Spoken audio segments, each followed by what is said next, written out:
So picture it as a business person working for these oil companies saying, I'm going to spend $1 billion or $2 billion on this well, and when that oil finally comes, I don't know what it'll be. It's going to be $3, $200, hard to say. You know, and that's a tough way to do a situation. I will tell you, by the way, one of the reasons I'm so optimistic is households now and corporations are really flush with cash from all the money that came in during the pandemic. So that's going to make a big difference. That's why we're not going to see 07 and 08. In 07 and 08, everybody was leveraged to the teeth.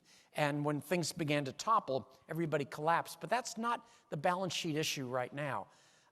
It's the rise of electric cars. We are at the part, I guess the S-curve is what they call it, or the tipping point. We're almost there. And you know the way capitalism works. You're going to go to bed on Tuesday night, there's not going to be a single charging station, and wake up Wednesday morning and there's going to be one in every corner. That's the way capitalism works. It has its faults, but it does work quickly. There's a big distinction between what is used for transportation and what is used for electricity. We are going to need, the whole world's going to need a ton of electricity. There's no question, it's just going to grow. But planes, trains, and automobiles are run almost entirely by oil. So they have two very different kinds of look. Natural gas is now the largest of all the fuel sources for electricity. We also have to do, about $1 zillion to improving the grid. I think coal has had it. Sometimes you get a little hint. This is the Coal Museum in Louisville, Kentucky, is now powered by solar. So every once in a while you think, that's what's he saying? Everybody will differ on the numbers, but the trend is right, that coal will be used less, nuclear will be used less, renewables, will, at least on a percentage basis, will get much higher, and natural gas will go, and it's probably in there for 20 or 30 years of being a primary fuel source. The stock market, a lot of people think the stock market is the economy. It's not. The stock market's not the economy. The stock market doesn't care if you're happy or employed or married. They don't care anything.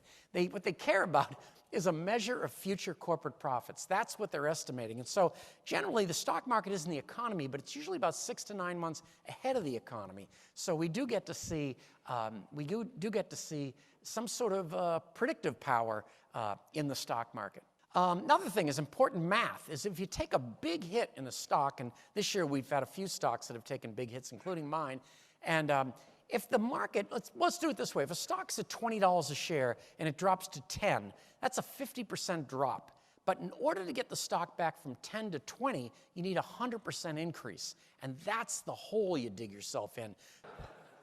The other thing that happens is you've got to swim against the tide. It's always the way to make money. If you're all going in the same direction, you're not going to get anywhere. Like I know when I go to a cocktail party or a crawfish boil and people are coming up telling me they own a specific stock, I go home and sell it. And because it's, and of course in the last 2 years, all you've heard about is crypto, Bitcoin, weed stocks, and it was too late for all of that. And I remember when I was 22 years old and I got out of college, I was at an investment firm in Boston, and an older guy pulled me aside, who I now think, in retrospect, was like 26. But he said to me something kind of profound. He said, if a majority of the people were right, a majority of the people would be rich, and they're not. And I wrote it off on taxes that year, which is still kind of a debate with the IRS. But it's an investment cost. And so if you look at it, it is true. In the 1990s, 2/3 of Americans felt the country was on the wrong track. And the 90s was a great time to invest. In 2000, 80% of Americans believed the country was on the right track, and we went into the lost decade. In 2010, just coming out of the 08-09 recession depression, nearly everyone thought the country was on the wrong track, and the market soared. And right now, 70% of Americans believe we're going in the wrong direction, and that is great news. That's